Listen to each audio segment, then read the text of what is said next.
let's talk about scaling a little bit here, right? Because, we go from draining the bank account to get our first one. Every deal you buy takes time. It takes effort. A lot of times you got to leave money in the deal. Talk to us, you've accumulated a couple dozen doors here.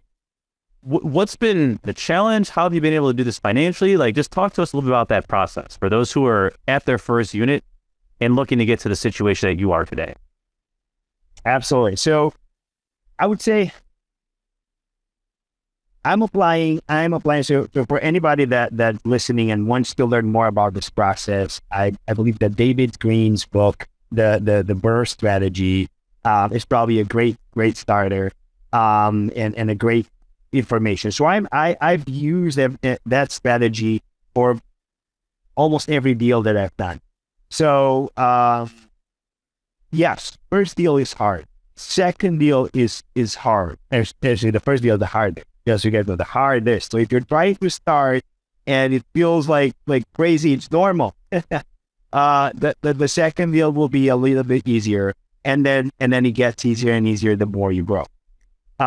So the nice part about having now three flats in Chicago and showing the income on my tax returns, and also having a W-2 and having equity in those buildings, now the banks started to love me. So it became a lot easier to get financing. And it also, when you're a real estate investor, it's such a beautiful community, and you talk to other people and you share your experiences and you get to know more people. So I've made so many friends that they invest in real estate. So now you're like, either fighting off market deals, or you're on the right deals with them. So my next multi-unit was in East Garfield Park, and that was an easy, it was a 25% down payment. I financed it with a traditional bank. And then the next portfolio, a friend of ours. Let's talk about this for a second. Did you rehab it, or did you actually BRRRR this? You mentioned David Greene's book, or was it just a buy and let the money sit? This one was the this one was the only one that I bought, and it was already done. It was a beautiful building. It was owned by a church in the community.